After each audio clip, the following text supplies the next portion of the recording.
I know. My last video was about Victorious. It's not like I'm gonna go making a bunch of other videos about Victorious, but I have been greatly plagued by the question of what Enneagram type all the characters from Victorious would be. I can't get it out of my head. And if you too have wondered the same thing, I have given great thought to this and would like to share my opinion and give a case for why I believe all the characters have the Enneagram types that I believe they have. So in a lot of ways, this is kind of difficult because they're Nickelodeon characters. So their actions in dialogue and relationships function based off of gimmicks. However, by investigating and analyzing actions and reactions of the characters in different situations, you can understand better their fears, desires, and motives, which is the key to typing them as an Enneagram number. All right, let's go. Firstly, after much consideration, I believe that Tori Vega is a 6 wing 7. So type 6 is the loyalist. They're committed, security-oriented, reliable, and hardworking. But they're also defensive, anxious, suspicious, and easily stressed out. Literally on the official page it says, running on stress while complaining about it. They typically have problems with self-doubt and suspicion. Enneagram 6 with a 7 wing is the buddy. We can see in the show that Tori at her best is a great friend for people. She's always around to help.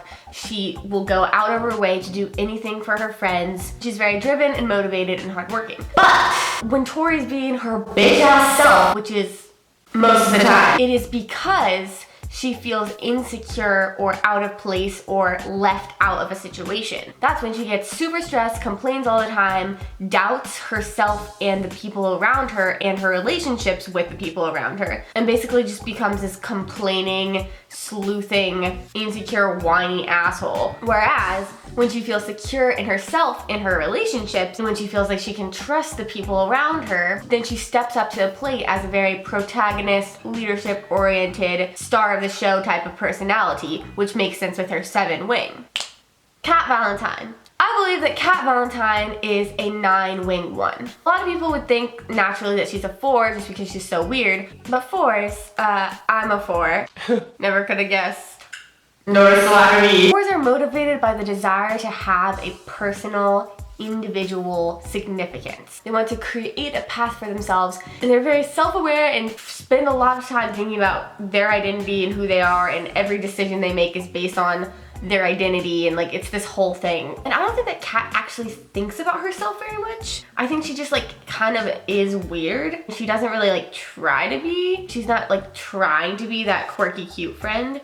She just kind of does the stuff she does and is completely unaware of how weird it is for the most part. Because whenever people call her out on something that makes her different, she doesn't react in like a yeah, totally way. I believe that Kat is a 9. The 9's basic fear is of loss and separation. And basically, 9s are people pleasers. They're very afraid of conflict. And their primary desire is just to be in a peaceful situation with people who love them and feel really secure in that. And a 9 wing 1 is called the dreamer. 9s, when they're really stressed out by conflict or by feeling attacked, will completely snap. 1s are motivated by the desire to do good and to act in a way they believe to be right. They're also typically rule followers, and so are 9s. I think that Kat throughout the show really shows that her primary desire is for people to like her and to just be in peaceful, good relationships with her friends and for everybody to get along and be happy. But she also has a really strong sense of what she believes is right. So that's why she's really bad at lying, and that's why she gets really stressed out when people try to make her be part of a plan that's really manipulative and cunning. Now, Trina Vega.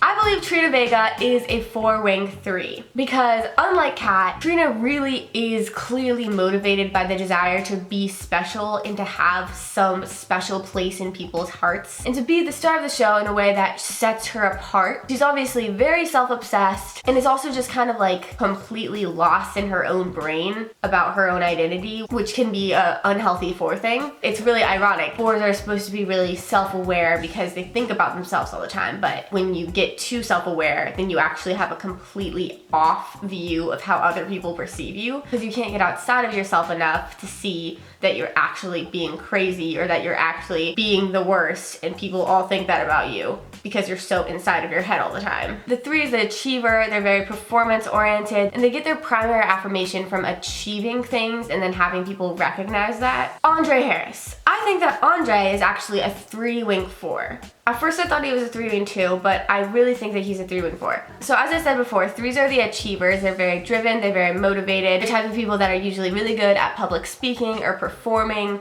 or being the center of attention. The 3-wings 4's basic fear is failure. They throw themselves in their careers and do anything it takes to succeed. I think that Andre does do a lot of things that make him seem like a 3-wing 2, but I think that he feels valued more by being a unique persona than he does by being needed by people, which is the whole 2 thing. Beck Oliver. So I thought that Beck was an 8 at first, just because people tend to think that the like leader boy, cool kid are always 8s, because 8s are kind of like the hero type. They're very good at being the center of attention, but they're very oriented towards helping people. But I think that Beck is a 7-wing 8. So the 7 is the enthusiast. They're very spontaneous and versatile, very go with the flow people. They're very optimistic, but they also hate rules. However, 7-wing 8s have the groundedness of the 8-wing. As you see in the show, that Beck is definitely a rebellious person in the sense that he lives in an Airstream in his parents' driveway because my house, my rules, and he didn't want to be under his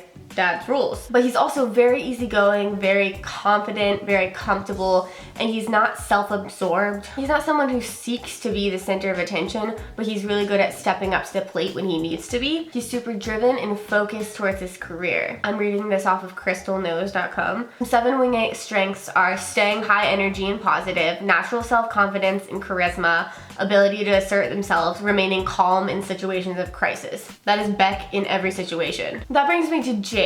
I believe that Jade West is a 6-wing 5. This was difficult because Jade is so mean that it's hard to understand what her real desire and motives and fears are. But I think that we see throughout the show that when she's being her best self, it's because she's acting out of a place of security and loyalty with the people around her and with herself. And when she's at her worst, it's because she perceives something to be threatening the security of what she holds close to her. So when Tori comes in, she perceives that as a threat to her friend group and her relationship and her place at Hollywood Arts in some ways. That's why she acts the worst when she's around Tori. Whereas when she's around Kat or when she's around people that she trusts and that she feels secure with, she's a lot less mean and bitter, and she stands up for them and helps them out and has a good time with people that she feels comfortable and close to. But because she's a 6, she's suspicious of literally everyone. 5s are called the investigator. They're very innovative, secretive, and isolated. Their basic desire is to be capable, so they spend a lot of time trying to understand ideas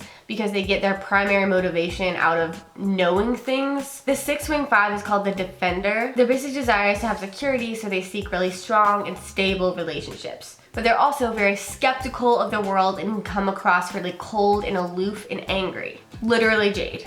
6-wing 5 weaknesses are struggling to control negative thinking, tendency to withdraw from others, difficulty expressing their own emotions, and being perceived as cold or aloof. Literally Jade West. Robbie Shapiro. This one was really difficult because Robbie's character, more than anyone else, is so gimmicky that it really is hard to understand where he's coming from with the actions he's doing. I want to make a case that Robbie Shapiro is a 9-wing 1.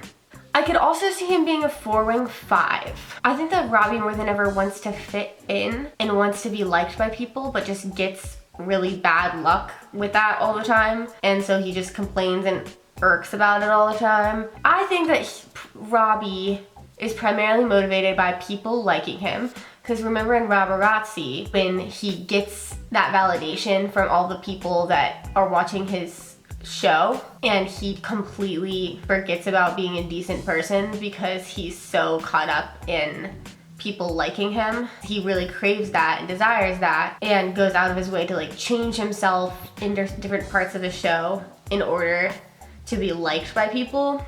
I think he's a 9-wing 1, but if you guys have different ideas, I'd love to hear your reasoning behind them. Lastly, I think that Sikowitz is a 5. I don't think he's super self-aware, and you don't see him interact with anyone besides the kids, really. He's very driven and wants to understand the world more than he wants anything else, for sure. He's very inside of his own head. Anyway, I hope you guys enjoyed that video. That was just some food for thought. Hope you enjoyed this. I'm gonna be making actually interesting videos where I make music. I just had to get all of my victorious thoughts out of the way first, okay? Follow me on Instagram and please subscribe to this channel. Please do it. Seriously, please do it. Right now I'm teaching a series on how to use GarageBand on Patreon. It's $5. Have a great day, Nickelodeon fans.